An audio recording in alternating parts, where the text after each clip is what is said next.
সন্তানকে পেটে ধারণ করে, পৃথিবীর কোনো বাবার ক্ষমতা নেই সন্তানকে পেটে ধারণ করতে। কথা বলেন না কেন? সন্তানকে পেটে ধারণ করতে গিয়ে মা যে কষ্ট সহ্য করে পৃথিবীর কোনো বাবা পারবে না।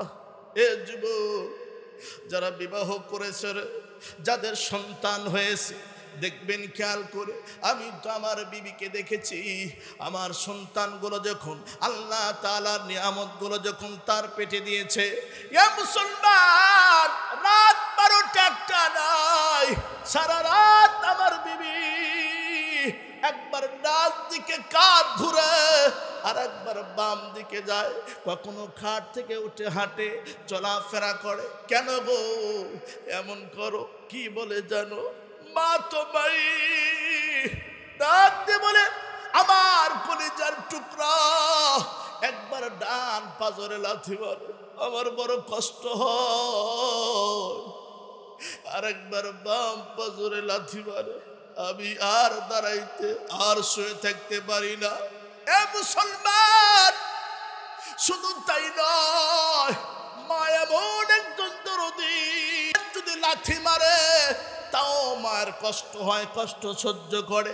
সন্তান যদি লাথি না মারে, মা স্বামীরে ডাক দিয়ে বলে, ও স্বামী, আমার যেন কি হয়েছে, আমার পেটের বাচ্চা কেন লাথি মারে না, আমার পেটের বাচ্চা কেন নাড়াচাড়া করে না? কথা বলেন, কি আজীব দুনিয়া, কি আজীব মায়ার যুবক। লাথি মারলেও মা কষ্ট সহ্য করে আনন্দ পায়, আর যদি মায়ের পেটে সন্তান নাড়াচাড়া না করে তাও মা কষ্ট পায়। কথা বলেন, কথা বলেন। হে মুসলমান, আল্লাহর বান্দা রইসুল মুহাদ্দিসিন আব্দুল্লাহ ইবনে মুবারক বলেন, মা সন্তানকে পেটে ধারণ করতে গিয়ে যেই কষ্ট সহ্য করে দুনিয়ার কোনো মানুষ পারবে, কোনো মানুষ, পুরুষ মানুষ পারবে না। এই জন্য আল্লাহর পয়গম্বর প্রথমবার মা জননীর কথা বলেছে। মুসলমান 2 নাম্বার, দ্বিতীয়বার মা কেন বললেন? আমার দিক তাকান। রইসুল মুহাদ্দিসিন আব্দুল্লাহ ইবনে মুবারক বলেন, দ্বিতীয় নাম্বার কষ্ট মা এককভাবে সহ্য করে, সেটা হলো মা সন্তানকে প্রসব করতে গিয়ে যে প্রসব বেদনার কষ্ট, এটা যত কষ্ট, এটা মা সারা পৃথিবীর কোনো বাবা সহ্য করতে পারত? আরো জোরে বলেন। ও মুসলমান ভাইরা, বাস্তব আপনি দেখবেন, আমি তো দেখেছি আমাদের মারা তো এমনই কষ্ট করেছে। যখন আমি আপনি পেটে আসছি, মারা পাড়া প্রতিবেশী থেকে বিদায় নিয়েছে, আমাদেরকে বিদায় দাও, আমাকে বিদায় দাও, হয়তো আর তোমাদের সাথে দেখা নাও হইতে পারে। কথা বলেন। স্বামীর আমার আপনার আব্বার কদমে পড়ে গেছে, স্বামী গো আমাকে বিদায় দেন। কেন কান্দো? তো আমি জানি না, হয়তো বা এই সন্তান প্রসব করতে গিয়ে আমি দুনিয়ার জমিন থেকে বিদায় নিয়ে চলে যেতে পারি। ও মুসলমান ভাইরা রে, সন্তান আমি আপনি দুনিয়াতে আসার আগে এক একটা করে লাথি মায়ের কলিজায় দিয়েছি, মায়ের কলিজার ভিতরে ফাটল ধরে গেছে। আল্লাহু আকবার বলেন, আল্লাহু আকবার। মুসলমান ভাইরা রে, এই জন্যই রইসুল মুহাদ্দিসিন আব্দুল্লাহ ইবনে মুবারক রহমতুল্লাহি আলাইহি বলেন, 2 নাম্বার আল্লাহ রাব্বুল আলামিনের পয়গম্বর মায়ের খেদমতের কথা বললেন, কারণ মা হলো এককভাবে সন্তান প্রসব করার কষ্ট সহ্য করে। মুসলমান বন্ধুরে, আল্লাহর পয়গম্বর 3 নম্বরে বললেন, সাহাবীরে 3 নম্বরে তুমি কার খেদমত করবা? তুমি তোমার মায়ের খেদমত করবা। নবীজি ডাক দিয়ে বললেন, তোমার মায়ের খেদমত করবা।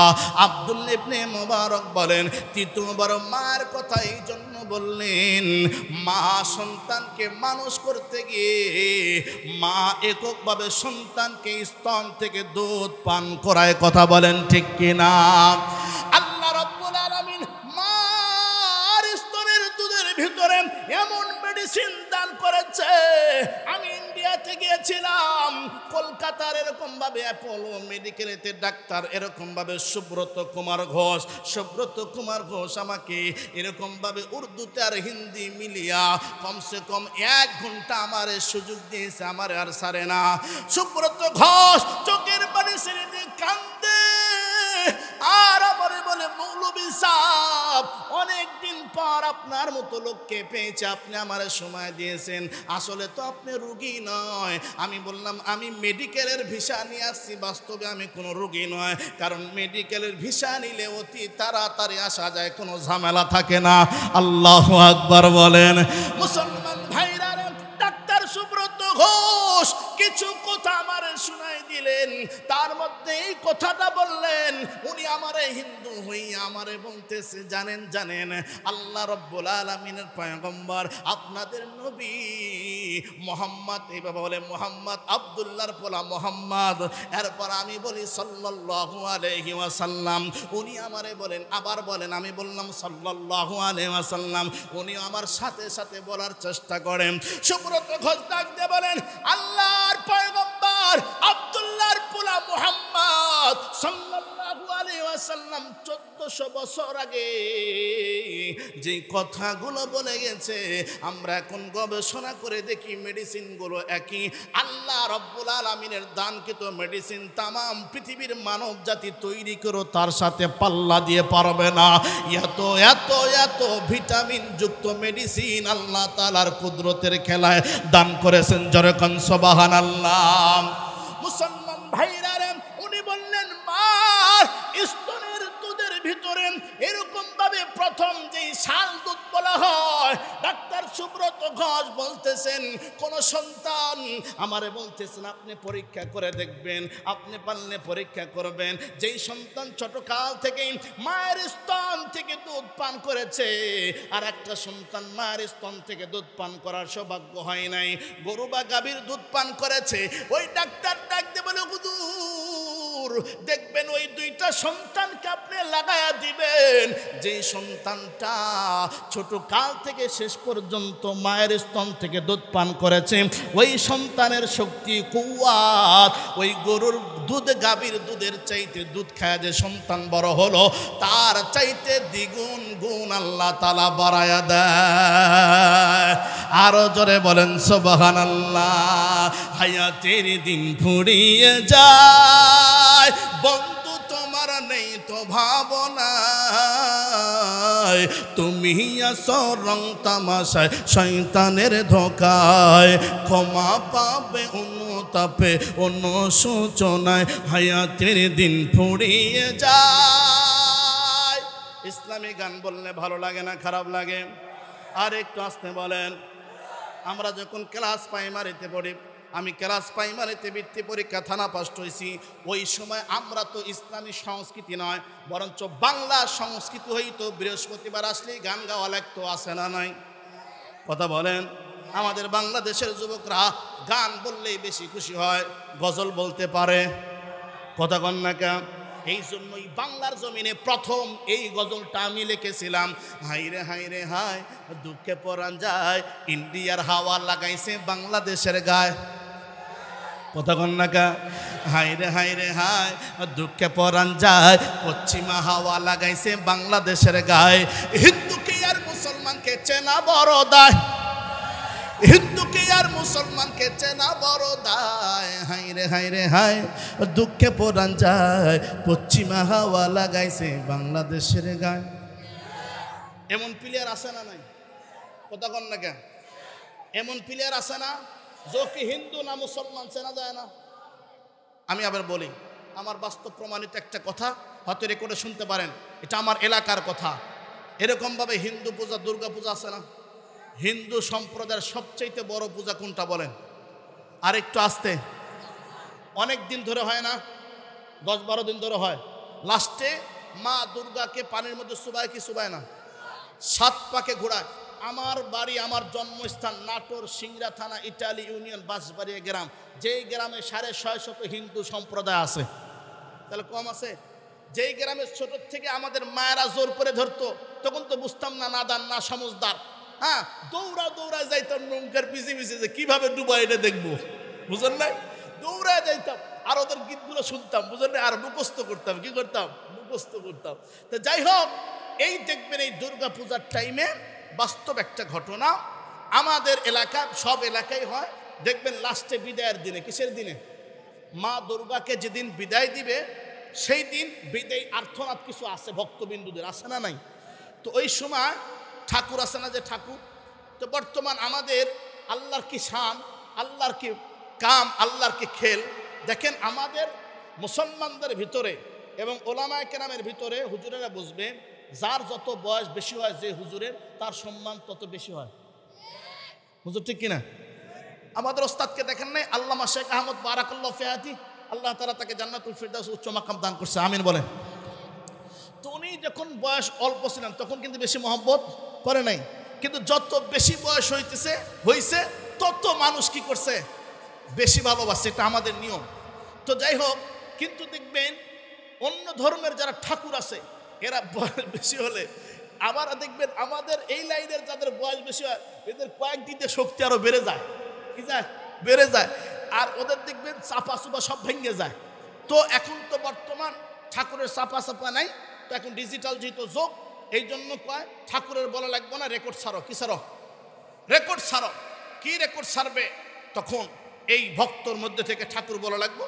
তো ঠাকুর একজন ভক্ত, একজন বলতেছে বিদায়, মা মা তুমি তো চলেই যাবে মা, একটি বছর পর তোমাকে পেয়েছিলাম মা, আর তোমাকে একটি বছর আর দেখতে পারবো না মা। মা তুমি আমাদের মাঝখান থেকে বিদায় নিয়ে চলে যাবে মা, এত দুধ কলা ফল ফ্রুট রাখলাম মা, তুমি কি কিছুই খাবা না মা? তুমি কি আমাদেরকে আশীর্বাদ দিয়ে যাবা না মা?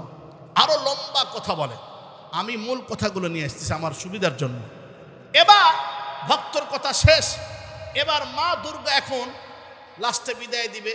তো এটা তো মিয়া, দুর্গা মিয়া না, দুর্গা মেয়ে কিনা, তো এখন চিকন কণ্ঠ লাগবে। কি কণ্ঠ? চিকন কণ্ঠ। এখন মা দুর্গা চিকন কণ্ঠে বলে, হে বৎস চিন্তা করিও না, আমি আবার আসব, একটি বছর পর আবার ফিরে আসব, তোমাদেরকে আশীর্বাদ দিয়ে গেলাম, তোমরা ভালো থেকো। তবে এত দুধ কলা ফল ফ্রুট থেকে কি হবে? আমি যে কিছুই খাইতে পারি না, পাশের কুত্তাকে ও না খা, আমি খাবো। মানে এটা একটা বোঝা যায় আর কি, ভাব কথা বোঝেন নাই?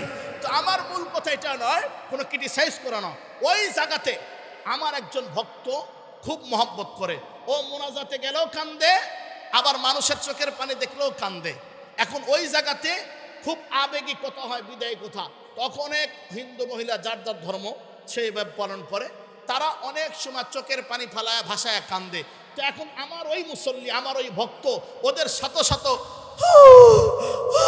কইসা কান্দ, এই কান্দন দিকে আমার এক মুসল্লি চ্যানেলে চলে আসে, হুজুর এই যে আপনার মোনাজাতে হা হা করে কান্দে, হাই রে কষ্ট, আবার দুর্গা পূজাতেও যায় কান্দে।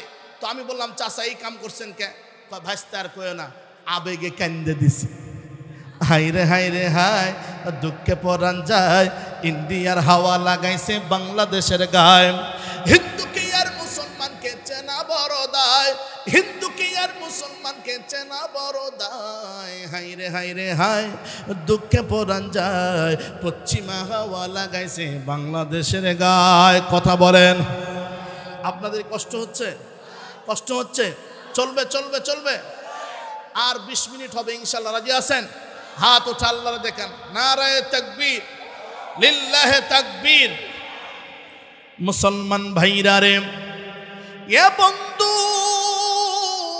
খুব খেয়াল করবেন, আল্লাহ রাব্বুল আলামিনের পয়গম্বর কত সুন্দরভাবে সংকেত দিয়েছেন। আমার দিকে তাকান, আমি এমন একটা লাস্টে আপনাদের জন্য সুন্দর একটা হাদিস বলবো। আমি যমুনার উপযমুনার এপারে এই পর্যন্ত কোনো বছরই হাদিসটা বলি নাই। ওইটা হলো মুসলিম শরীফের 6638 নম্বর হাদিস। মুসলমান ভাইরা রে, লম্বা একটা হাদিস, 1 পৃষ্ঠার একটা আর আরবিক হাদিস, আমি পুরাটাই বলবো। এ মুসলমান যুবক, ওই হাদিসটার আরবি এবং বাংলা যদি আপনারা শুনতে পারেন, এ মুসলমান ভাইরা রে, আমার মন বলে যদি কোনো সন্তান মার দরদি হও, কোনো সন্তানের কলিজার ভেতরে মা বাবার মহব্বত থাকে, ওই সন্তান চোখের পানি ছেড়ে দিয়ে কাঁদবে। আল্লাহু আকবার বলেন, আরো জোরে বলেন আল্লাহু আকবার। মুসলমান ভাইরা রে, আমার বন্ধু গো, যুবক ভাইরা রে, কেন আমি মার কথা বলি একটু সময় নিয়ে, তাহলে বুঝতে পারবেন আল্লাহর পয়গম্বর বিশ্ব নবীজি জনাবে মুহাম্মদুর রাসূলুল্লাহ সাল্লাল্লাহু আলাইহি ওয়াসাল্লাম তিনবার কার খেদমতের কথা বললেন? আরো জোরে বলেন কার? মার খেদমতের কথা বললেন। 4 নম্বরে বললেন বাবার। মুসলমান ভাইরা রে, শুধু তাই নয়, আমার সাথে রেকর্ড লাগান, সহিহুল বুখারীর বর্ণনা 5972 নম্বর হাদিস, আল্লাহর পয়গম্বরের সাহাবী ওয়ান আব্দুল্লাহ ইবনে আমর রাদিয়াল্লাহু তাআলা আনহু قال قال رجل للنبي صلى الله عليه وسلم উজাহিদু। আল্লাহর পয়গম্বরের সাহাবী আব্দুল্লাহ ইবনে আমর রাদিয়াল্লাহু তাআলা আনহু বলেন, একজন লোক আল্লাহর পয়গম্বরের কাছে আসলেন, আমার দিক তাকান যুবক। قال رجل للنبي صلى الله عليه وسلم, একজন ব্যক্তি আল্লাহ তাআলার পয়গম্বরের কাছে এসে বললেন, নবী গো, উজাহিদু, আমি আপনার সাথে জিহাদ করতে চাই, আমি আপনার সাথে লড়াইয়ের ময়দানে যাইতে চাই, আমি আপনার সাথে জীবন দিতে চাই। যুবকরা একটা বার খেয়াল করে দেখেন, নবীজি বললেন, লাকা আবাওয়ানে, এ যুবক, তোমার মা বাবা কি জীবিত আছে কিনা? ক্বালা নাম। যুবক ডাক দিয়ে বললেন, নবী গো, আমার মা বাবা জীবিত আছে। নবীজি বললেন, ক্বালা ফাফিহিমা ফাজাহিদ। আল্লাহু আকবার বলেন। সাহাবী বললেন, নবী গো, খুব খেয়াল করেন, আমি আপনার সাথে কোথায় যেতে চাই? সহিহুল বুখারীর বর্ণনা 5972 নম্বর হাদিস, নবী গো, আপনার সাথে আমি জিহাদে যাইতে চাই। নবীজি বললেন, লাকা আবাওয়ানে, কি তোমার মা বাবা কি জীবিত আছে? সাহাবী বলেন, ক্বালা নাম। নবী গো, হ্যাঁ, আমার মা বাবা জীবিত আছে। নবীজি বলেন, ক্বালা ফাফিহিমা ফাজাহিদ, যখন তোমার মা বাবা জীবিত আছে, তাহলে মা বাবার খেদমত করে জিহাদের সওয়াব অর্জন করো। সুবহানাল্লাহ বলেন। কার খেদমত করে? এটা কার আদেশ? নবীজির আদেশ। তুমি তোমার মা বাবাকে সন্তুষ্ট করে জিহাদের সওয়াব অর্জন করো। ও যুবক, এখন বলো, আল্লাহর পয়গম্বর মায়ের খেদমত ব্যতীত রেখে জিহাদের ময়দানে যাইতে নিষেধ করেছে, আল্লাহর পয়গম্বরের সাথে যাইতে নিষেধ করেছেন। আর আমাদের এই জমিনে অনেক যুবক আছে, মাকে ফেলে দিয়ে, মাকে প্রত্যাখ্যান করে 2 টাকার বিবি ঘরে নিয়ে আসে না। আরো জোরে, আর একটু আস্তে। এমন যুবক আছে না নাই? এমন কুলঙ্গার যুবক আছে না নাই? এ মুসলমান যুবক, খেয়াল করেন, নবীজি মাঝে মধ্যেই 3টা কারণে কান্না করতেন। কয়টা কারণে? আরো জোরে, আর একটু আস্তে। 1 নম্বর, উম্মতের জন্য বিশ্ব নবীজি নিরিবিলি চোখের পানি ফেলায়া কাঁদতেন। আল্লাহু আকবার বলেন। 2 নম্বর, নবীজি হাসান হুসাইন রাদিয়াল্লাহু তাআলা আনহুমা ফাতেমার জন্য চোখের পানি ফেলায়া কাঁদতেন। আমার দিক তাকান। 3 নম্বর, নবীজি মাঝে মধ্যে নিরিবিলি হলে জনমদুখী মার জন্য চোখের পানি ফেলায়া কাঁদতেন। আল্লাহু আকবার বলেন। এটাই তো মা। মুসলমান ভাইরা, ও যুবক ভাইরা, জানপুরের এলাকাবাসীরা, আপনাদেরকে কি বলবো, কত ওয়াজ আপনারা শুনবেন, কিন্তু মনে রাখেন, আমি মাঝে মধ্যে 2টা ফতোয়া দেই, আপনারা রেকর্ড করেন। 2টা ফতোয়া মনে রাখবেন। একজন স্ত্রী, আমার দিক তাকান, একজন স্ত্রী সব দুনিয়ার সব আমল করেছে। কি বললাম?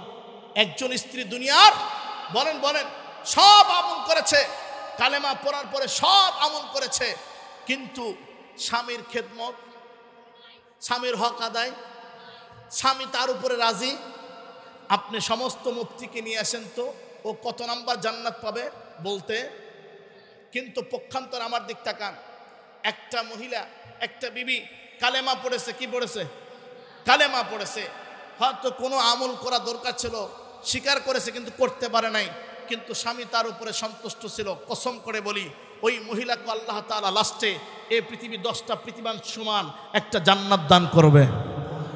ও যুবক, তুমি দুনিয়ার সব আমল করেছো। যুবক, তুমি দুনিয়ার সব ইবাদত করেছো।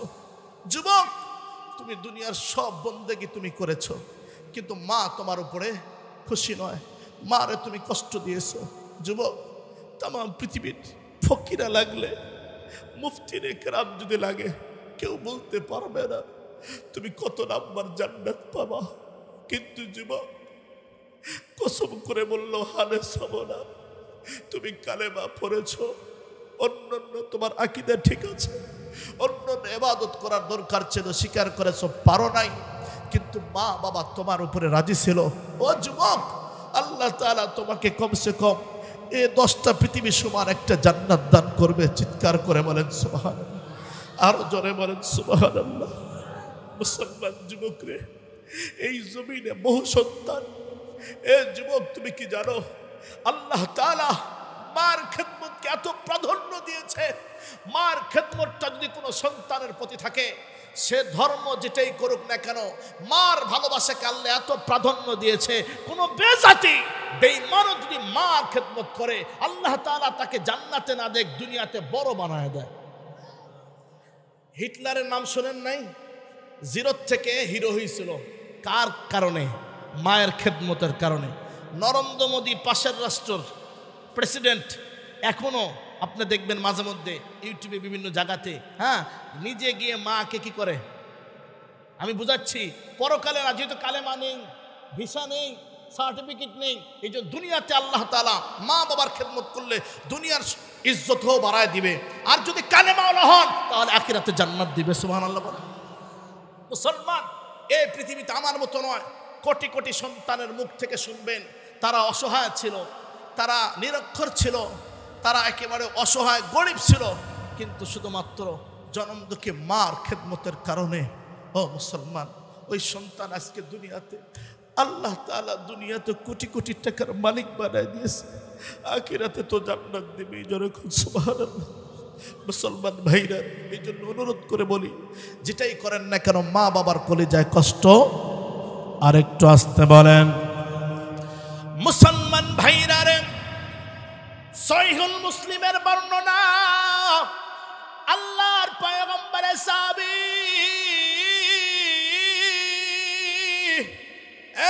জানপুরের যুবকেরা রে, এই হাদিসটা আপনারা বহু বক্তার মুখে শুনেছেন, অনেক কিচ্ছা কাহিনীর বক্তারা বলেছেন, কিন্তু বাংলা তো হয়তো বা আমি গুনাহগার, একটু সুন্দর করে বলিবান। আবি হুরায়রা রাদিয়াল্লাহু তাআলা আনহু আনিন নবী সাল্লাল্লাহু আলাইহি ওয়াসাল্লাম قال لم يتكلم في المهد الا ثلاثه। আল্লাহর পয়গম্বর বলেন, এই জমিনে, সহিহ মুসলিমের বর্ণনা, এই জমিনে 3টা সন্তান মাসুম মায়ের কোল থেকে, মায়ের উদর থেকে, মায়ের কোল থেকে শিশু বাচ্চা হওয়ার পরও 3টা সন্তান এই জমিনে জবান দিয়ে কথা ছেড়ে দিয়েছে। আল্লাহু আকবার বলেন। কয়টা সন্তান বলেন? কয়টা? লাম ইয়াতাকাল্লাম ফিল মাহদি ইল্লা সালাসাতুন। দোলনার ভিতরে খেলা করতে করতে, দোলনা ঝুলাইতে ঝুলাইতে 3টা সন্তান জবান ফুটে গিয়েছে, কথা বলেছে। আল্লাহর পয়গম্বর বলেন, এরকম ইল্লা সালাসাতুন, 3টা সন্তান। 1 নাম্বার ঈসা ইবনে মারইয়াম, মারইয়ামের সন্তান ঈসা রূহুল্লাহ, দোলনার মধ্যে কথা বলেছেন। 2 নাম্বার সাহিবু জুরাইজিন, 2 নাম্বার হলো সাহিব জুরাইজ, বনি ইসরাইলের একজন আবেদ আল্লাহওয়ালা ছিল। ওয়া কানা জুরাইজুর রাজুলান আবিদান ফাত্তাখাযা সাওমাতাহু। আমার দিক তাকান, আল্লাহর বান্দা, আল্লাহর ওলি, বনি ইসরাইলের ওলি, যুগ শ্রেষ্ঠ ওলি, বিশাল বড় একটা পর্বতের উপরে একটা ইবাদতখানা নিজে নিজেই তৈরি করেছিলেন, নিজের পার্সোনাল ইবাদত করার জন্য, 24 ঘন্টা গোলামি করার জন্য আল্লাহর। এ মুসলমান, ফাকানা ফিহা জুরাইজ, ওই ইবাদতখানার ভিতরে সারা দিন গোলামি করে করে কাটায় দিতেন। আমার দিক তাকান, আল্লাহর পয়গম্বর। মুসলমান ভাইরা রে, আল্লাহর পয়গম্বর সুন্দর করে সাহাবীদেরকে বর্ণনা করতেছেন। ফাতাত উম্মুহু ওয়া হুয়া ইউসাল্লি। জুরাইজের মা, জনম দুঃখী মা, জুরাইজের কাছে চলে আসছে। এমত অবস্থা জুরাইজ নামাজ পড়তেছিল। ফাকালাত, জুরাইজের মা বলেন, ইয়া জুরাইজ, জুরাইজ আমি তোমার মা, তুমি উঠো। জুরাইজ কি বলে দেখেন, ফাকালা জুরাইজ বলে ইয়া রব্বি উম্মি ওয়া সালাতি, ওগো আল্লাহ, একদিকে আমার মা আমারে ডাকে আর একদিকে আমার নামাজ, আমি কেমন করে তোমার কুদরতি কদম থেকে আমার সেজদা উঠাবো? একদিকে মা ডাকে, ওগো আল্লাহ ইয়া রব্বি উম্মি ওয়া সালাতি, একদিকে মা আমারে তলব করে আর একদিকে আমি তোমার কুদরতি কদমে সেজদায় আছি গো আল্লাহ। ফাকবালা আলা সালাতিহি, জুরাইজ মার কথার দিকে কোনো ভ্রুক্ষেপ করলেন না, আবার নামাজে দাঁড়ায় গেলেন। ফানসারাফা, জুরাইজের মা রেগে মেগে চলে গেলেন, সন্তান আমার কথার জবাব দিলেন না। ফালাম্মা কানা মিনাল গাদি, দ্বিতীয় দিন পরের দিন আবার জুরাইজের মা এসে বলে ফাকালাত ইয়া জুরাইজ আতাতহু উম্মুহু ওয়া হুয়া ইউসাল্লি, দ্বিতীয় দিন আবার জুরাইজের মা এসে দাঁড়াইছে, আবার দেখে জুরাইজ নামাজে সেজদায় পড়ে আছে।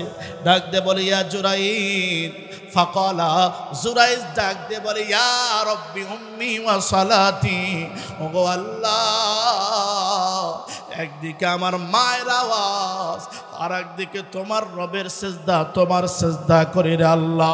ফাকবালা আলা সালাতিহি, এ যুবক খেয়াল করো, জুরাইজের মতো এত বড় আল্লাহওয়ালা কি আলত হয়। আল্লাহর পয়গম্বর বলেন জুরাইজ ফাকবালা আলা সালাতিহি, নামাজে আবার মনোযোগ দিলেন। ফানসারাফাত, জুরাইজের মা চলে গেছেন। কয়বার হলো, কয়দিন হলো বলেন বলেন? 2 দিন। ফালাম্মা কানা মিনাল গাদি, তৃতীয় দিন আতাতহু উম্মুহু, তৃতীয় দিন জনম দুঃখী মা এসে দাঁড়ায় আছে। ওয়া হুয়া ইউসাল্লি, তৃতীয় দিন এসে দেখে জুরাইজ নামাজে নামাজে।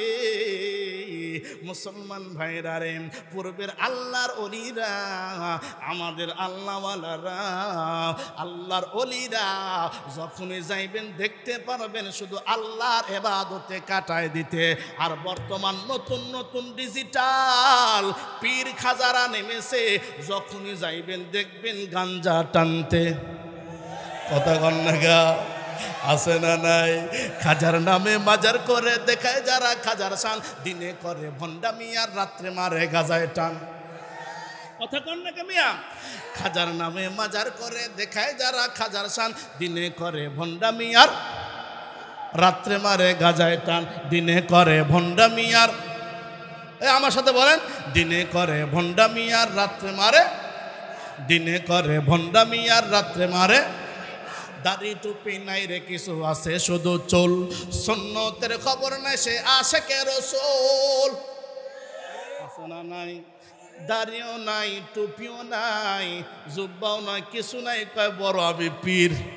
আছে না নাই? দাড়ি টুপি নাই রে কিছু আছে শুধু চুল, সুন্নতের খবর নেই সে আশিকে রাসূল। মাজারে সারা বেলা চলে ওই গাঞ্জার মেলা। কথা কন না কেন? মাজারে সারা বেলা চলে ওই জুয়ার মেলা, দেখলে যায় না চেনা মানুষ নাকি হনুমান।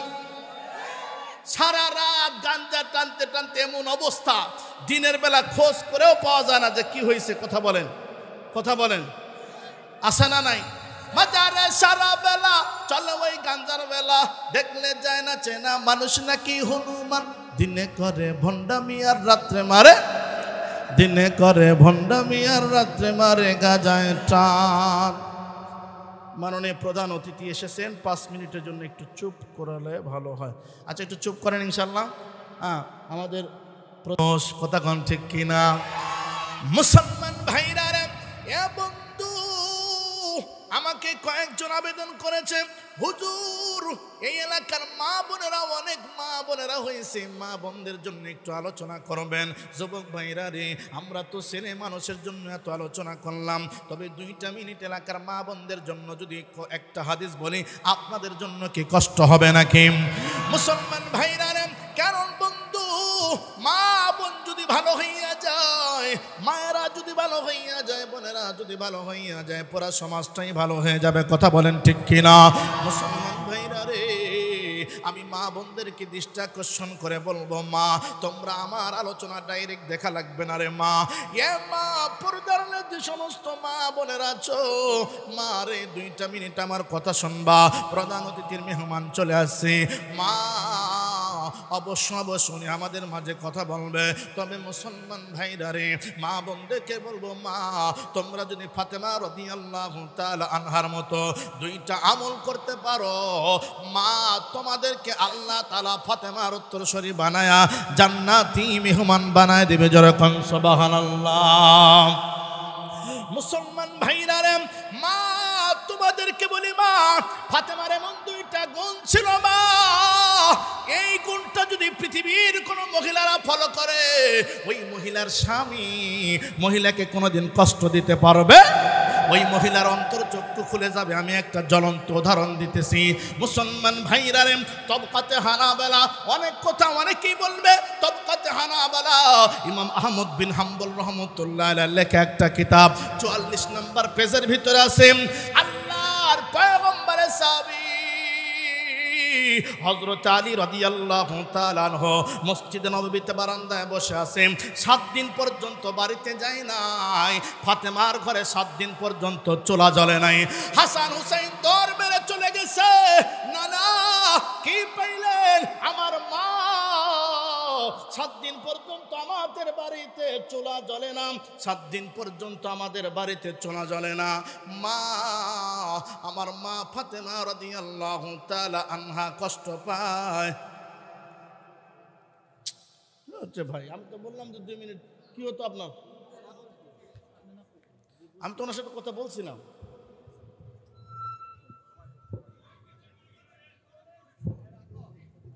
আল্লাহর খেদমত করব, এরপরে কার? মা বাবার খেদমত করব, আল্লাহ তাআলার গোলামি করব। কথা বলেন ঠিক কিনা? মুসলমান ভাইরা রে, এ বন্ধু 2টা মিনিট সময় দাও। মুসলমান ভাইরা রে, কত রাত আমাদের এরকম ভাবে যাত্রা প্যান্ডেলে আমাদের অতিবাহিত হয়ে চলে গেল। কথা বলেন ঠিক কিনা? যুবক, কত যুবক আল্লাহর বান্দারা আছো, সারা রাত টিকটক চালাইতে চালাইতে রাত্রিটা কাটিয়ে দেওয়া হয়, এমনও যুবক আছে না নাই? এ যুবক বন্ধুরা রে, তোমাদেরকে বলবো যুবক, খুব সুন্দর একটা হাদিস আমি আপনাদেরকে বলতেছি, এবার রেকর্ড লাগান। আল্লাহর পয়গম্বরের সাহাবী আব্দুল্লাহ ইবনে আমর রাদিয়াল্লাহু তাআলা আনহু, যিনি 63 হিজরিতে ইন্তেকাল করেছেন, আব্দুল্লাহ ইবনে আমর রাদিয়াল্লাহু তাআলা আনহু বলেন, মুসলমান ভাইরা রে, আবু দাউদ শরীফের 2530 নম্বর হাদিস, আল্লাহর পয়গম্বরের সাহাবী আব্দুল্লাহ ইবনে আমর রাদিয়াল্লাহু তাআলা আনহু বলেন, যা রাজুলুন ইলা রাসূলিল্লাহি সাল্লাল্লাহু আলাইহি ওয়াসাল্লাম, আল্লাহর পয়গম্বরের কাছে একজন সাহাবী আসলেন। আসার পরে আল্লাহর পয়গম্বরকে ফাকালা, উনি বলতেছেন, আল্লাহর পয়গম্বরকে ডাক দিয়ে বললেন, নবী গো, এরকম ভাবে জিতু উবায়ুকা আলাল হিজরাতে ওয়া তারাকতু আবাওয়াইয়া, আল্লাহর পয়গম্বর, আমি আপনার সাথে হিজরত যাইতে চাই, আমি আপনার সাথে সফর করতে চাই। আল্লাহর পয়গম্বরকে বলেন, নবী গো, ওয়া তারাকতু আবাওয়াইয়া, তবে আমি আমার বাড়িতে আমার মা, জনম দুঃখী মা বাবারে রেখে আসি। ইয়াবকিয়ানে, তারা আমার বিরহে, আমার অনুপস্থিতির কারণে তারা চোখের পানি ছেড়ে দিয়ে কাঁদতেছে। আল্লাহু আকবার বলেন। মুসলমান ভাইরা রে, এ বন্ধু, সাহাবী ডাকতে বলতেছেন, নবীজি, জিতু উবায়ুকা আলাল হিজরাতে, আমি আপনার সাথে হিজরত করতে চাই, আপনি যেখানেই যাবেন সেখানেই যাব। এটাই তো সাহাবী। মাসনিয়ারা কদর জানে বাঙালি, নবিয়ারা কদর জানে সাহাবী। মাছ কত ঢং করে খেতে হয়, কত রকমের তরকারি মাছ দিয়ে বানাইতে হয়, পৃথিবীর বাঙালি ছাড়া কেউ জানে না। মাসনিয়ারা কদর জানে বাঙালি, নবিয়ারা কদর জানে সাহাবী। আর আল্লাহর পয়গম্বরকে কোন তরিকায় মোহাব্বত করলে,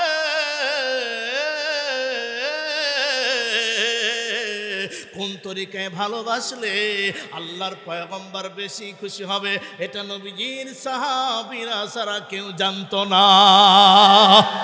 মুসলমান ভাইরা রে, যুবক, যদি আমরা ভালোভাবে জানতাম, আমি আপনাদেরকে বলতেছি আল্লাহর পয়গম্বর একটা হাদিস, আম্মা আয়েশা সিদ্দিকা রাদিয়াল্লাহু তাআলা আনহা বলেন, একদিন নবীজি আল্লাহর পয়গম্বর চুল মোবারক গুলো কাটতেছিল, ওয়াল হাল্লাকু ইয়াহরিফু রাসাহু, আল্লাহর পয়গম্বর মাথার চুল মোবারক গুলো কাটতেছিল, ওয়া আতাফা বি আসহাবুহু মা ইউরিদুন আন তাকা শারাতান ইল্লা ইল্লা ইল্লা ইল্লা ইয়াদাইহি। আল্লাহু আকবার বলেন।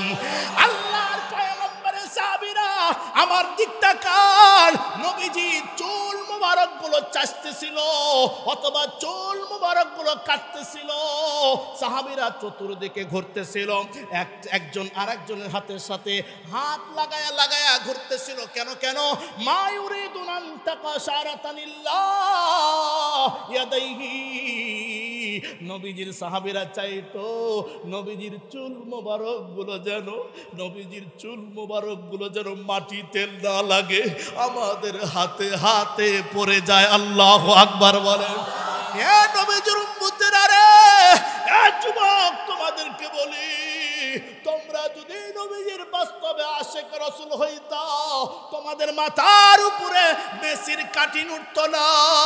তোমরা যদি বাস্তবে নবীজির আশিক রাসূল হইতা, তোমাদের গায়ে রোনাল্ডোর জার্সি উঠতো না। কথা বলেন ঠিক কিনা?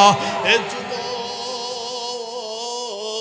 তোমরা যদি বাস্তবে আশিক রাসূল হইতা, তোমাদের গায়ে 10 নাম্বার জার্সি উঠতো না, সিআরসির জার্সি উঠতো না রে যুবক। তোমরা জানো না রে যুবক, এই তামাম পৃথিবীতে মুসলমানদের কলিজা থেকে ঈমান বাহির করার জন্য যতই গোষ্ঠী আছে না কেন, সব চাইতে যে গোষ্ঠীরা বেশি অর্থ খরচ করে তারা হলো মেসি নেইমারদের বংশধর। মুসলমান ভাইরা রে, এ যুবক, তোমরা কেন তাদের নিয়ে আনন্দ করো? আমার দিকে তাকাও রে যুবক। আল্লাহর পয়গম্বর কি বলেন দেখেন, সাহাবী ডাক দিয়ে বললেন, আবু দাউদ শরীফ রেকর্ড লাগান 2530 নম্বর হাদিস। আল্লাহর পয়গম্বর কি ডাক দিয়ে বললেন, ওয়া তারাকতু আবাইয়া ইয়াবকিয়ানে, আমি আমার বাড়িতে মা বাবা রেখে আসছি, তারা আমার বিরহে চোখ দিয়ে পানি ধা ধা করে ফালাইতেছে। যুবক, তুমি বলো, তুমি আর আমি যখন বাড়ি থেকে বাইর হই, দেখবা কারো চোখে যদি পানি না বাইর হয়, আমার তোমার মা, আমার তোমার মা, গর্ভধারিণী মা, জনম দুঃখিনী মা, চোখ দিয়ে পানি ধা ধা করে বাইর হয়। কথা বলে। এ যুবক, মাদ্রাসার তালেবের আমরা যদি থাকে, আমরা যখন সেই নানুপুর মাদ্রাসায় যাইতাম 2001 সাল থেকে, এ বন্ধু আমি দেখেছি বাবাও থাকতো, বাবাটা এরকম ভাবে বস্তা কাঁধে নিয়ে যাইতো। এ মুসলমান, আপন বোনেরা থাকতো, ভাইয়েরা থাকতো। মুসলমান রে, কারো চোখের কোনায় পানি নাই, একজনের চোখ দিয়ে এত পানি বাইর হইতেছে, আঁচল দিয়ে মুছতেছে, আর পর পানি ফুরায় না। সে কে বলো তো? বলো বলো বলো। মা, সে আমার কলিজা, সে আমার অন্তর, সে আমার হৃদয়, সে আমার গর্ভধারিণী। হে যুবক, কেমন করে সে এত দরদি, এত মমতাময়ী মাকে যুবক তুমি কেমনে ভুলে যাও? যুবক রে, তুমি সারা রাত গেমস খেলতে খেলতে হাজার হাজার টাকা তুমি ফুরাইয়া দাও, মার জন্য তুমি পান কেনার টাকা খরচ করতে পারো না, মার জন্য একটা নাপা ট্যাবলেট কিনতে পারো না। যুবক, তুমি কোন মাযহাব ফলো করো জানি না, আমি যেই মাযহাব ফলো করি। আমার লিডার, আমার মাযহাবের লিডার ইমামে আজম আবু হানিফা নুমান ইবনে সাবিত, ইমামে আজম আবু হানিফা রাহমাতুল্লাহ আলাইহি বলেছে, আমি ইমামে আজম আবু হানিফা রাহমাতুল্লাহ আলাইহি একটা আমলের ব্যাপারে তাজরিবেকার। সেটা হলো কি? ইমামে আজম আবু হানিফা বলেন, কোন সন্তান যদি বিজনেস করার জন্য হোক, কোন মাকসাদের জন্য বাহির হয়, ভাইবা দেওয়ার জন্য হোক, সন্তানটা যদি আমার দিক তাকান, নিজের কপালটা মার ঠোঁটের কাছে আগায় দেয়, মা যদি ঠোঁটটা দিয়ে সন্তানের কপালে চুমু দেয়, সন্তানটা যদি মার কপালে চুমু দিয়া বাইর হয়, ইমামে আজম আবু হানিফা বলে, এটা আমার অভিজ্ঞতার আলোকে বললাম, ওই সন্তান কখনো বিফলে যাবে না। হে মুসলমান, আর আমরা মায়ের কপালে চুমু দেই না, বিউটির কপালে চুমু দেই, আছে না নাই? ওরে বাপ রে বাপ, কি ভালোবাসা, কোটির ভালোবাসা। তোমার জন্য আমি জীবন দিয়ে দেবো, ফাজলামি করার জায়গা পাস না বেটা। একমাত্র জীবন দেওয়া যাবে নবীর জন্য। কথা কম না কে? একমাত্র জীবনের চাইতে বেশি ভালোবাসতে হবে কাকে? নবীকে। কাকে? নবীকে। ভালো যদি বাঁচতে চাও নবীকে বাসো, ভালো যদি বাঁচতে চাও নবীকে বাসো। বলো বলো বলো, ভালো যদি, মাশাআল্লাহ পিছনে গুণ বলুন, ভালো যদি বাঁচতে চাও নবীকে বাসো, ভালো যদি বাঁচতে চাও। মাশাআল্লাহ, ভালোবাসতে হবে অরিজিনাল কাকে? আর একটু আসতে বলেন। মুসলমান ভাইরা রে, আল্লাহর পয়গম্বর কি বলেন দেখেন। আল্লাহর পয়গম্বর সাহাবী যখন বললেন, ইয়াবকিয়ানে, আমি আপনার সাথে হিজরত করার জন্য বাড়ি থেকে বের হয়ে আসছি, কিন্তু আমার মা বাবা আমার বিরহে কান্দে। সাহাবী নবীজি বলেন, ক্বালা ইরজি আলাইহিমা ফাআযহিকহিমা কামা আবকাইতাহুমা। আল্লাহর পয়গম্বর বললেন, সাহাবীরে, লড়াইয়ের ময়দানে তোমাকে যেতে হবে না, জিহাদের ময়দানে তোমাকে যেতে হবে না। ইরজি আলাইহিমা, তুমি চলে যাও তোমার মা বাবার কাছে। তুমি চলে যাও কোথায়? ফাআযহিকহিমা ফাআযহিকহুমা, তুমি তোমার মা বাবাকে হাসাও। কামা বাকাইতাহুমা, যেভাবে তোমার মা বাবাকে চোখে পানি রেখে আসছো, ওই চোখের পানিগুলো মুছায়া ওই মা বাবার মুখে হাসি ফুটাও, তাহলেই তুমি আমার সাথে হিজরত করার চাইতে সওয়াব বেশি পাইবা। মুসলমান, তার মানে বোঝা গেল আল্লাহর পয়গম্বর বরদাস্ত করে নাই। ও মুসলমান যুবক রে, তোমার আমার মা চোখের পানি ফেলায় কাঁদবে, আর আমি আর তুমি ভালো কাজ করব, এটা নবীজিও চাই নাই। তাহলে খারাপ কাজ করার জন্য যদি মার অন্তরে ব্যথা লেগে যায়, মার কলিজায় যদি কষ্ট লাগে রে যুবক, আমি আর তুমি শাফাত নসিব হবে না। কথা বলেন ঠিক কি না? মুসলমান ভাইরা, আল্লাহর পয়গম্বর একটা হাদিস বলে শুনবো, নাসাই শরীফের হাদিস। আম্মা আয়েশা সিদ্দিকা রাদিয়াল্লাহু তাআলা বলতেছেন যে নবীজি নবীজি বলতেছেন, রাআইতুনি ফিল জান্নাহ, রাআইতুনি ফিল জান্নাহ, আমি দেখলাম আমাকে জান্নাতে। সুবহানাল্লাহ বলেন। এটা কে বলতেছে? আল্লাহর পয়গম্বর। রাআইতুনি ফিল জান্নাহ, ও আয়েশা, আমি দেখলাম আমাকে কোথায়? জান্নাতে। এরপরে কি বলে? ফাসামিতু সাউতা কারিন ইয়াকরাউ, আমি দেখলাম একজন ব্যক্তি জান্নাতের ভিতরে ঘুরিয়া ঘুরিয়া কোরআনুল কারীমের তেলাওয়াত করতেছে। আর একটু আস্তে কোন সুবহানাল্লাহ। নবীজি কি বলেন দেখেন। নবীজি বলেন, আয়েশা ফাকালা, আমি জিজ্ঞাসা করলাম ফেরেশতাদের, মান হাযা, এই ব্যক্তিটা কে গো, এত সুন্দর করে ঘুরে ঘুরে তেলাওয়াত করে? ও কি আসলে দুনিয়াতে অরিজিনাল কারি ছিল? খুব খেয়াল করেন, এত সৌভাগ্য হলো। ফাকালু, ফেরেশতারা বলতেছে, নবী গো, কাযালিকাল বিররু কাযালিকাল বিররু, এই হলো মা বাবার সাথে ভালো ব্যবহার করেছিল। ওয়াকানা আবাররান নাসু বিউম্মিহি, উনি হলো মায়ের খেদমত করেছিলেন। মায়ের সাথে ভালো ব্যবহার করার কারণে আল্লাহ তাআলা তার কেরাতটাকে কবুল করে জান্নাতি কারি বানায় দিয়েছে। সুবহানাল্লাহ বলেন। ও মিয়া, আমরা অনেকে আছি একটু একটু পড়তে পারি, বেশি পড়তে পারি না, কিন্তু আফসোস করি তোরা যদি মার খেদমত সঠিকভাবে করি তো আল্লাহ তাআলা আমাদেরকে জান্নাতি কারি বানাইতে পারে। সুবহানাল্লাহ কোন। কিন্তু আমাদের সন্তানরা কেমনে পারবে?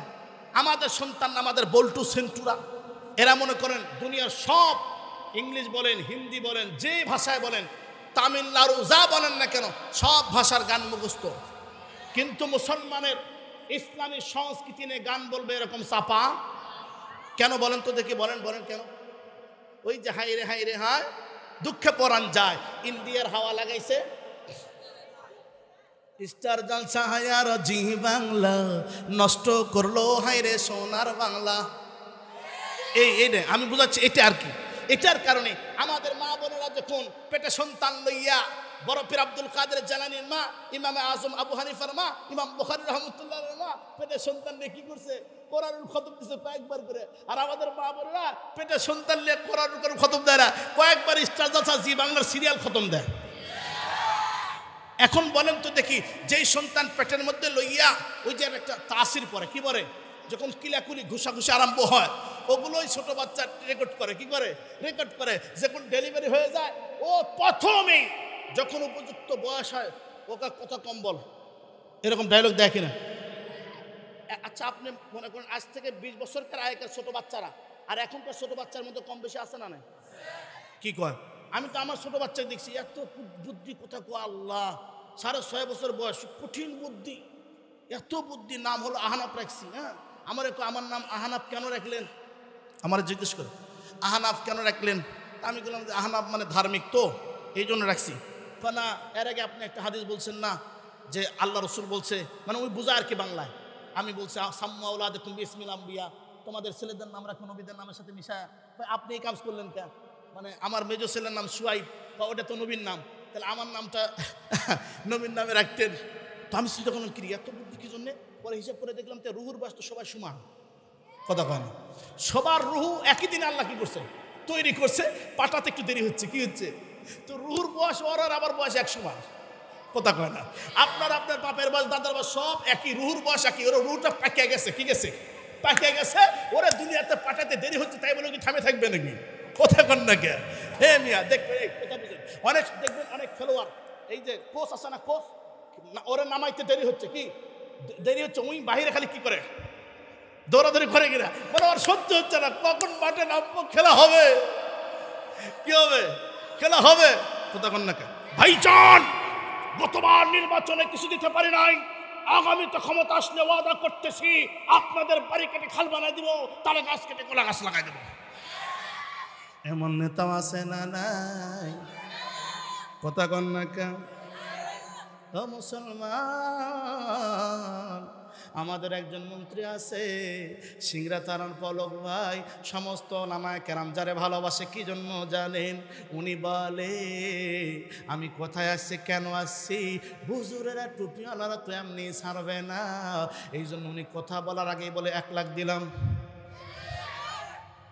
মুসলমান ভাইরা রে, পরিবেশ আমাদের দরকার। এই যে যুবক ভাইরা আপনারা মাহফিলে আছেন, অনেকের মাথায় টুপি নাই, কথা কন না কে? এটা তো টুপিওয়ালার একটা দরকার ছিল কিনা কন? কবেন হুজুর বাড়ির টুপি রাখছিলাম শুক্রবারে নামাজ পড়ার জন্য, ওই যে আমার বাড়ি আলি ধুইয়া দিছে, কাউয়ালি চলে গেছে, কথা কন। কারণ আপনার যত্ন নাই। এটা হলো জান্নাতি পরিবেশ, এটা হলো টুপিওয়ালা মজলিস। এই জায়গাতে কমসে কম 1 ঘন্টার জন্য হলো মাথায় টুপি দিবেন, আল্লাহ তাআলার ক্যামেরা রেকর্ড হয়ে যাবে, টুপিওয়ালার সাথে আল্লাহ তাআলা জান্নাতি বানায় দিবে। আরো জোরে বলেন সুবহানাল্লাহ। আজরাইলে খায় না ঘুষ, শোনো রে ও মানুষ, আজরাইলে খায় না ঘুষ, শোনো রে ও মানুষ, কি হইব কালো টাকার পাহাড় গড়িয়া, আইসো খালি যাইবা খালি 3 টুকরা কাপড় লইয়া। বলুন, আইসো খালি যাইবা খালি 3 টুকরা কাপড় লইয়া। আমার সাথে বললে কি কষ্ট হবে? আজরাইলে খাই না ঘুষ, শোনো রে ও মানুষ, আজরাইলে খাই না ঘুষ, শোনো রে ও মানুষ কি হইব কালো টাকার পাহাড় গড়িয়া আইসো খালি যাইবা খালি 3 টুকরা কাপড় লইয়া আইসো খালি যাইবা খালি 3 টুকরা কাপড় লইয়া অর্থ সম্পদ ব্যাংক ব্যালেন্সের মিছে করো বড়াই আজ মরিলে কাল 2 দিন মিছে ভাবের লড়াই রে মিছে ভাবের লড়াই নামখাতি সম্পদের পাহাড় যাবে না সঙ্গে তোমার নামখাতি সম্পদের পাহাড় যাবে না সঙ্গে তোমার থাকবে পরিয়া আইসো খালি যাইবা খালি 3 টুকরা কাপড় লইয়া আজরাইলে খাই না ঘুষ শোনো রে ও মানুষ আজরাইলে খাই না ঘুষ শোনো রে ও মানুষ কি হব কালো টাকার পাহাড় গড়িয়া আইসো খালি যাইবা খালি 3 টুকরা কাপড় লইয়া আইসো খালি যাইবা খালি 3 টুকরা কাপড় লইয়া আমার মা চলে গেছে আর আসবে কথা বলেন না কেন যার মা চলে গেছে আর আসবে কিছুদিন আগে আমার এলাকায় প্রোগ্রাম করে মার কবরের পাশে দাঁড়ায় আস্তে আস্তে করে সূরা ইয়াসিন তেলাওয়াত করলাম সূরা ইয়াসিন তেলাওয়াত শেষ হয়ে গেল আমি তাকায় দেখি খেয়াল করি নাই চোখ বন্ধ করেছিলাম এদিক দিয়ে জুব্বা ভিজে গেছে মা আমার মাকে আমি ডাক দিয়ে বললাম মা তুমি আমাকে বলেছিলা বেটারে টাকার জন্য তোরে মাদ্রাসায় পড়াইতেছি না ও বেটা আমি যখন মারা যাও আমার জানাজার নামাজের ইমামতি করবা আর আমার কবরের পাশে হাওলাতি মৌলবীর মতো ধার করা মৌলবীর মতো জোরে জোরে তেলাওয়াত করবি না আস্তে আস্তে লম্বা টাইম ধরে সূরা ইয়াসিন তেলাওয়াত করবা সূরা ইখলাস আস্তে আস্তে করে সুন্দর করে পড়বা মা এত সুন্দর করে আমার জীবনের সবচাইতে বড় সুন্দর করে পড়ার চেষ্টা করলাম মা একবার কথা বলো রে মা একবার আওয়াজ দাও সারা জীবন কতবার তোমার বরকতির ঠোঁট থেকে কপালে চুমু নিলাম মা তুমি আমার কোনোদিন কষ্ট সহ্য করতে পারো নাই মারে যেই পরিবার এক বেলা না 2-3 বেলা খাবার পায় নাই সেই পরিবার থেকে তুমি তোমার সন্তানকে জামিয়া ইসলামে ওবাইদিয়া নানুপুরের মতো মাদ্রাসা 11 বছর তুমি অধ্যয়নরত করে রেখেছিলাম মা সেই সন্তানকে তুমি কোনো কষ্ট দাও নাই সেই সন্তান তোমার কবরের পাশে দাঁড়ায় চোখ দিয়ে পানি ছেড়ে দেয় মারে একটা বারো কি তুমি আওয়াজ দেবে না এটা আমার কথা না নবীজি যখনই মার কবরের পাশে দাঁড়াইতেন মাসুম বাচ্চার মতো কেঁদে কেঁদে চোখের পানি ফলাইতেন এ মুসলমান ভাইরা রে আমার মা বলেছিলেন বেটারা আমি ডাক দিয়ে বলছিলাম বহু বহু আশা ছিল মা লং টাইম ধরে তোমার খেদমত করব মা তুমি যখন সুখে পড়লা মা তুমি যখন আনন্দের হালতে পড়লা লাইফে পড়লা মা ওই সময় আল্লাহ তোমারে ডাক দিতেছে আমার মার তো 2টা কিডনি ড্যামেজ হয়ে গেছিল এ মুসলমান ভাইরা রে আমি কান্দি আমার মা আমার কপালে চুমু দেয় আমার 2 গালে চুমু দিয়ে আনন্দ হাসি দেয় বলে বাবা তুমি কান্দো কেন আমি তো সাকসেসফুল আল্লাহ তো আমার বাসনা কবুল করছে আমি বললাম মা বিভিন্ন প্রোগ্রামে গেলে কাছে থাকলে তোমার কপালে চুমু দিয়ে যাইতাম মা এলাকা থাকলে নওগাঁ বগুড়া এরকম ভাবে রাজশাহী বাগা থানা ঈশ্বরদী পাবনাতে প্রোগ্রাম করলে একবার হলো গাড়ি লইয়া তোমার কাছে গিয়ে মা তোমার ঠোঁট থেকে চুমোটা নিয়ে চলে আসতাম মা তুমি তো চলে যাও আর কেমনে তোমার কাছ থেকে বরকত নিব এ বন্ধু আমার মা মূর্খ মা অ্যারাবিক লাইন বেশি বুঝতো না তবে আল্লাহওয়ালাদেরকে মহব্বত করতো আমার মার মুখে শুনেছি আমি যখন ক্লাস পড়ে পড়ে আমার মা জনম দুঃখী মা বলতো বেটা মসজিদে যাও, দাওয়াতে তাবলীগের সাথীরা আছে, তুমি তো নামাজ পড়তে শিখো নাই। যখন তারা জোহরের নামাজ আসরের নামাজ যখন রুকুতে যাবে আমি বলতাম মা রুকু কি? মা বলতো দেখবে খাড়া হইয়া বেকা হয়ে আছে। আর ওই সময় তুমি পিছনে যত জুতা আছে সমস্ত জুতাগুলো সোজা করে দিয়ে আসবা। আমি বলতাম মা তাহলে কি হবে? আমার মা বলতো দাওয়াতের কাজ যারা করে তাদের জুতার ধুলোগুলো আল্লাহ তাআলা জাহান্নামের জন্য হারাম করে দেয়। ওই ধুলা পরিষ্কার করলে ওই জুতাগুলো সোজা করলে আল্লাহ তোমার মেমোরি ঠিক রেখে দিবে। যেরকম সুবহানাল্লাহ। মুসলমান ভাইরা রে, মার কথা বুঝতাম না। নাসাই শরীফের হাদিসের মধ্যে আমি পড়েছি মানে গরাওয়াত কদামাহু ফি সাবিলিল্লাহ হারামাহুমুল্লাহু আলান নার। আল্লাহর পয়গম্বর বলছে যেই দুই কদম আল্লাহর রাস্তায় বাহির হয় ওই দুই কদমের ধুলিকে পর্যন্ত আল্লাহ জাহান্নামের জন্য হারাম করে দেয়। আল্লাহু আকবার বলেন। এবং যখন জাহান্নামের আগুন হারাম হয়ে যায় জান্নাতের আলো আসে, আর জান্নাতের প্রতিটা জিনিসই হলো বরকতি জিনিস। চিৎকার করে বলেন সুবহানাল্লাহ। মুসলমান ভাইরা রে, আমার মা বলতেন বেটা আফসোস কইরো না, আমি যখন চলে যাব আমারে তো চাও আমার দোয়া তোমার সাথে থাকবে। কেমনে মা? মা বলতেন যখন সময় পাবে এলাকা আসলে খবরদার আমার কবরে আমার ইতিমের মতো করে রেখে যাবি না। আমার কবরের পাশে দাঁড়ায় দাঁড়ায় সন্তানের হক আদায় করবি। আমি তোর কাছে টাকা চাবো না, তোর কাছে বাড়ি চাইবো না, তোর কাছ থেকে গাড়ি চাইবো না। এ বন্ধু মার কবরের পাশে দাঁড়াই আমি বললাম হ্যাঁ মা হ্যাঁ এটা তো হবেই। আর কি মা তোমারে কেমনে পাবো? আমার মূর্খ মা আমার ডাক দেয় বলে বেটা যখনই পারবি যখনই পারবা তখনই আমি মার জন্য দান করবি। লৌকিকতার জন্য বলছি না, রিয়া উন্নসের জন্য বলছি না, সন্তানদেরকে উৎসাহিত করার জন্য বলছি।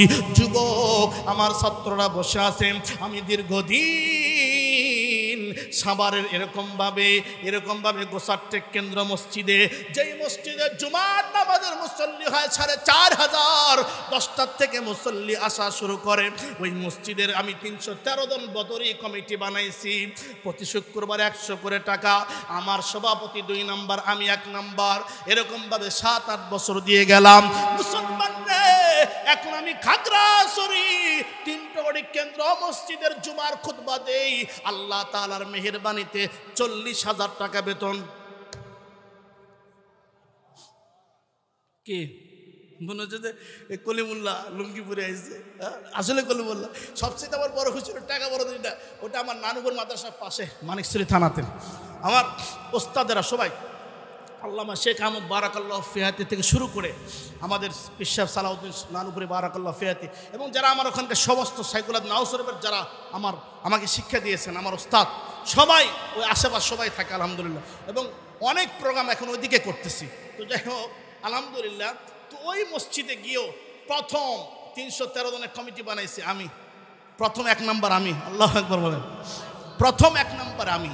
এই জন্য মুসলমান ভাইরা রে, জায়গা অনুযায়ী আপনি যাবেন, আমি বানোয়াট কথা বলবো না, আপনি যাবেন সিংড়া থানা ইটার ইউনিয়ন থেকে শুরু করে রাস্তায় দেখবেন ২৮টা চাপকল, টিউবওয়েল, পানি দান হলো বড় দান আমার মায়ের নামে আল্লাহ দেওয়াইছে। আল্লাহু আকবার বলেন। মুসলমান ভাইরা রে, এ বন্ধু এই জন্য বলি বন্ধু, আমার মতো অনেকে মা হারাইছো, আমার মতো অনেকে এরকম ভাবে অনেকে আছে মাও নাই বাবা নাই, এমন সন্তান আছে না নাই? হে বন্ধু আর একটা হাদিস আমি বলবো, এরপরে মোনাজাতের দিকে চলে যাব। আল্লাহর পয়গম্বর পর বিশ্বনবী জনাবে মুহাম্মদুর রাসূলুল্লাহ সাল্লাল্লাহু আলাইহি ওয়াসাল্লাম আমার দিক তাকান। আল্লাহর পয়গম্বর বলছেন, মুসলিম শরীফের 6674 নম্বর হাদিস, এটাও আবু হুরায়রা থেকে বর্ণনা, আনিন নবী সাল্লাল্লাহু আলাইহি ওয়াসাল্লাম ক্বালা রাগিবা আনফুন সুম্মা রাগিবা আনফুন সুম্মা রাগিবা আনফুন, তিনবার বলেছেন ওই ব্যক্তির নাক ধুলণ্ডিত হোক, ওই ব্যক্তি বেইজ্জতি হোক। সাহাবীরা জিজ্ঞাসা করল, নবী গো, কিলা মান ইয়া রাসূলুল্লাহ সাল্লাল্লাহু আলাইহি ওয়াসাল্লাম, কোন ব্যক্তি বেইজ্জতি হবে, কোন ব্যক্তি আল্লাহ তাআলার কাছে বেইজ্জতি হবে? আল্লাহর পয়গম্বর ক্বালা মান আদরাকা আবাইহি ইনদাল কিবারে আহাদুহুমা আও কিলাইহিমা ফালাম ইয়াদখুলুল জান্নাহ। আল্লাহর পয়গম্বর বলেন, যেই সন্তান মা বাবাকে পাইল, দুইজনকে পাইল, অথবা নিজের জীবনে একজনকে পাইল, ফালাম ইয়াদখুলুল জান্নাহ, মা বাবার খেদমত করে জান্নাত কামাই করতে পারলো না, ওই ব্যক্তি আল্লাহ তাআলার দরবারে বেইজ্জতি হইবে, দুনিয়াতে বেইজ্জতি হইবে। এ যুবক, আমি তো নিজেই অপরাধী রে যুবক। এ যুবক, ছাত্র বয়স থেকে মার কষ্ট দেখে নিয়ত করেছিলাম সুন্দর একটা সিংহাসন বানাবো, সুন্দর দেখে একটা চেয়ার বানাইবো, মা চেয়ারে বসে থাকবে, আমার বাচ্চারা, ছোট ছোট বাচ্চারা মার পাশে থাকবে, আর আমি মাকে উঁচুতে রাখবো, মার কদমের কাছে সব সময় বসবো, মা বরাবর বসবো না, মাকে উঁচুতেই রাখবো। এ বন্ধু, শুরুতে আল্লাহ তাআলা কিছুটা তৌফিক দিয়েছিল, বড় ইচ্ছা ছিল লম্বা টাইম মার খেদমত করব। এ যুবক, ছোট্ট একটা আমলের কথা বলি যুবক, মা তো অসুস্থ হয়ে পড়ে গেছে, এরকম ভাবে 7 দিন বিছানা ছিল, লাস্টে চিকিৎসা করার পরে মুসলমান মাকে আমি পা ধোয়াই দিই, ওযু করে দিই, পা ধোয়াই দিই। আল্লাহর রাসূল সাল্লাল্লাহু আলাইহি ওয়াসাল্লাম বলেছেন, আসরের পরে মাগরিবের আগে দোয়া কবুল হয়। আমার ভালোভাবে খেয়াল আছে, আমি মার কদমটা ধোয়াই দিতেছি, আমার জনম দুঃখী মা এরকম ভাবে পানি লইয়া কালেমা শাহাদাত পড়িয়া কিবলার দিকে হইয়া বলতেছে, আল্লাহ, আমার এই পাগলটার হাত থেকে কোনোদিন টাকা ফুরায় দিও না। আল্লাহু আকবার বলেন, আল্লাহু আকবার বলেন। এ মুসলমান, আমি নিজের চোখে দেখেছি আমার মা দুপুর বেলায় গরম ভাতে পানি ঢেলে খেয়েছে। আমি মাকে বলতাম, মা কেন করে এমন? মা বলতো পেট ভালো থাকে। রাত্রিবেলায় বুঝতাম যদি গরম ভাতে মা তরকারি খাইতো, রাত্রিবেলা আমি তরকারি পাইতাম না, আমার তরকারির জন্য মা সাদা ভাত পানি করে খাইছে। মুসলমান, সেই মা এত দোয়া দিয়েছে যেটা কল্পনা করতে পারি নাই। 20 টাকা হাতে পাই নাই, এখন আল্লাহ তাআলার অশেষ মেহেরবানিতে 20,000 না 30,000 40,000 এরকম হাতে পেয়ে যায়। সুবহানাল্লাহ বলেন। এবং কসম করে বলতেছি, আজ পর্যন্ত কোনো কমিটি বলতে পারবে না, হয়তো তারা ইচ্ছা করে বলে দিয়েছে যে হুজুর এরকমভাবে গুনে গুনে টাকা দেখেছে। আমার মায়ের কথা, যারা টাকা দিবে এরকমভাবে তোমার পকেটে নিবা, নেওয়ার পরে আমার মা মূর্খ মানুষ ছিল তো, বলে এরকমভাবে তুমি গুনবা না, একেবারে বাসায় যেয়ে গুনবে, আর তুমি পারলে শুনবা কিন্তু তাদের বিশ্বাস করবা। আমার মায়ে বলতো, মূর্খ মানুষ তো বুঝতো না আর কি, কয় কি, যদি বাসায় গিয়ে দেখো, এই যে তুমি কষ্ট করে আসলা, তুমি তার শুরু থেকে কোটিপতি নয়, এত কষ্ট করে আসলা, তে তুমি দেখলা ভাড়া টাড়া দিয়ে খাদেম টাদেম দিয়ে তোমার 2 টাকা পকেটে থেকে গেছে, তাহলে কষ্ট পাইবা। কি কয়? কষ্ট পাইবা। আর যদি এখানে 2 টাকা লাভ আছে তাহলে দোয়া দিয়ে দিবে। আল্লাহু আকবার বলেন। এটা আমার মায়ের কথা বলতেছি। যাই হোক, তা আলহামদুলিল্লাহ। অথচ দেখেন, মা আমাকে দোয়া দিলেন। আমি বললাম, মা তুমি আর একটা দোয়া করো, কারণ আমি তো আলেম, আমি তো জানি যে ওই সময় দোয়া কবুল হবে, দোয়া তো আল্লাহ কবুল করতেছে। আমি বললাম, মা তুমি আর একটা দোয়া করো, মা আল্লাহ তাআলা যেন আখিরাতে পরকালে হাসরের ময়দানে আমাদেরকে বেইজ্জতি না করে, আমাদেরকে না ঠেকায়া দেয়। আমার মনে আছে, আমার মা কপালে চুমু দিয়া বলে, এত ছাত্র তৈরি করতেছিস, এত মানুষদেরকে কথা বলতেছিস, সমস্যা নাই, চিন্তা করস না, আল্লাহ তোদেরকে ঠেকাবে না। আল্লাহু আকবার বলেন, আল্লাহু আকবার বলেন। ও মুসলমান, ও যুবক, মায়ের দোয়া তো বড় দোয়া। ও যুবক, আল্লাহর দোয়ায় লাগে। এটা আমি মাহফিলে আমার আলোচ্য বিষয় ছিল। এরপর আমার মা বলছে, যেই আলোচনা করো না কেন, আমার ওসিয়ত ওই মাহফিলে যুবকদের জন্য 5টা মিনিট হলো মার কথা বলবি, বাবার কথা বলবি। যুবক হাতে ধরে বলি, যুবক, ও যুবক, চাঁদপুরের যুবকেরা রে, ও যুবক ভাইরা, তোমার জীবনকে তুমি ধন্য করতে চাও, ও যুবক, কোটিপতির দরবারে ধর্ণা ধরা লাগবে না। তোমার মা তোমার জান্নাতি ব্যালেন্স, তোমার মা তোমার জান্নাতি ব্যাংক। মার কদমে পড়ে যাও, মার কাছ থেকে দোয়া নাও, আল্লাহ তাআলা তোমার জীবন পরিবর্তন করে দিবে। যুবক, ও যুবক ভাই, এই জন্য লম্বা করার সময় নেই ভাই। আমার আগামীকাল মানিকছড়িতে প্রোগ্রাম, গুরুত্বপূর্ণ একটা প্রোগ্রাম। আলহামদুলিল্লাহ অনেক বড় আল্লাহ ওয়ালারা ওই প্রোগ্রামে আছে। আমাদের বাবুনগরের, আমাদের বর্তমান হেফাজতের এরকমভাবে চেয়ারম্যান, মহাসচিব এরকমভাবে আল্লামা মহিবুল্লাহ বাবুনগরী বারাকাল্লাহু ফিহাতি মুরব্বী প্রধান অতিথি মাহফিলের, আমি গুনাহগার প্রধান মেহমান। আগামীকাল মানিকছড়ি এরকমভাবে একেবারে সদরে প্রোগ্রাম। এই জন্য দেরি নাই, আমি আপনাদের কাছে ভাই হিসাবে, কারো বন্ধু হিসাবে, ও এলাকার যুবক ভাইরা, এলাকার মানুষ বলেছে মাদ্রাসার অনেক কাজ বাকি আছে, 3 তলার ছাদ হয় নাই। যুবক ভাইরা রে, আল্লাহ তাআলার কোনো বান্দা যদি এখানে থাকেন, হুজুর আমি এরকমভাবে 20 বস্তা সিমেন্ট লেখা দেব, এরকম আল্লাহর কোনো বান্দা আছেন কিনা দেখে ইনশাল্লাহ মাহফিলে আমি কেউ উঠবেন না। ইন্নামাল আমালু বিল খাওয়াতিম, নবীজি বলছেন যার শেষ ভালো তার সব ভালো। তার ইচ্ছা কারো হক মেরে কেউ কথা বল না কেন, কারো হক মেরে কেউ থাকতে পারে? এখন আমাদের সেক্রেটারি আব্দুর রহমান ভাই প্যাকেটের মধ্যে দিছে, তবে আমাদের আঙ্গুলগুলো মারাত্মক হয়ে গেছে বাস্তব। আপনি টাকা দিয়ে দেখবেন, চোখ দিব না, বুঝে লাভ, মানে খালি মারলে, এবার মারলে, চাপ মারলে না, এবার হাতে চাপ মারলে বুঝতে পারে যে কী হচ্ছে। তো যাই হোক, আমাদের সেক্রেটারি সাহেব আমার একটা বেকায়দা ফেলা দিচ্ছে, রিকোয়েস্ট করছে, কয় কি হুজুর উল্লেখ করা যাবে না। এখন আমি কি করবো, কারণ আমার করার কিছু আছে। আল্লাহ তাআলা ওনাকেও যেন কঠিন মুসিবতের কালে, মিজানের পাল্লাতে হিসাব নিকাশের সময় যেন কোনো গুনাহ উল্লেখ না করে, বিনা হিসাবে জান্নাত দান করে। এর চাইতে বড় দোয়া আর কিছুই হতে পারে না। কঠিন মুসিবতের কালে যেই বান্দার হিসাব হবে না, তার চাইতে বড় কপাল হবে না। অনেক বেটারা হাসে, কয় ভালো লাগে, কয় একদল মৌলবীকে আগে জাহান্নামে দিবে, এটা বললেই কেমন যেন ভালো লাগে। না রে মুসলমান, না, এই হাদিসটা শতবার গবেষণা করেছি।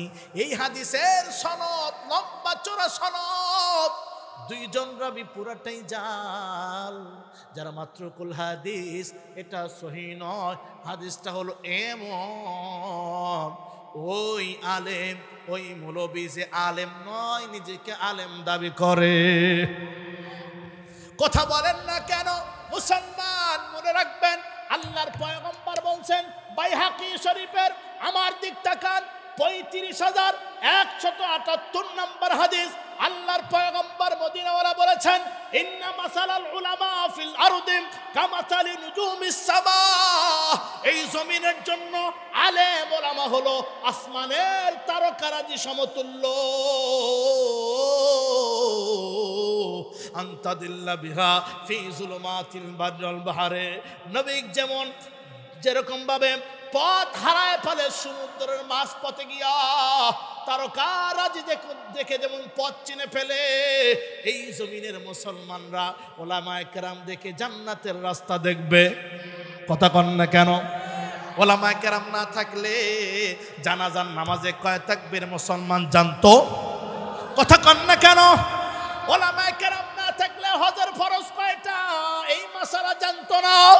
ওলামায়ে কেরাম না থাকলে নামাজের ফরজ কয়টি, এই মাসালা জানতো না। ওলামায়ে কেরাম না থাকলে গোসলের ফরজ 3টি, এটাও জানতো না।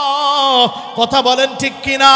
ওলামায়ে কেরাম না থাকলে আমি আপনার মা বাবাকে কেমন করে দাফন দিব, কাফন দিব, এটা আমি আপনি জানতাম না। নবীজি কি বলেন জানেন? ফাইদা তুমিসাতুন নুজুম আউশাকান তাদিল্লাল হুদা। যদি যখন হঠাৎ করে আসমানের তারকারাজিগুলো বন্ধ হয়ে গেছে, প্রতীক নাবিক পথ হারানোর আশঙ্কা আছে না নাই? এই জমিনে যদি আলেম ওলামা না থাকে, এই ওলামায়ে কেরামরা না থাকে, মুসলমান তোমার পথ হারানোর আশঙ্কা আছে না নাই? এই জন্যই তো লালন বলছিল, এক কানা কয় আর এক কানা রে, চলো এবার ভাব পরে, নিজে কানা পথ চিনে না, পরকে ডাকে বারংবার, এসব দেখি কানার হাট বাজার। বেটা নিজেই নামাজ পড়ে না, মুরিদকে কেমনে জান্নাতি বানাবে? বাবা নিজেই গাঞ্জা টানে, মুরিদকে কেমনে নামাজি বানাবে? এই জন্য মুরিদকে নামাজি বানানোর জন্য আগে নিজে নামাজি হতে হবে। মুরিদকে বানানোর জন্য আগে নিজে জান্নাত কামাই করতে হবে। কথা বলেন ঠিক কিনা?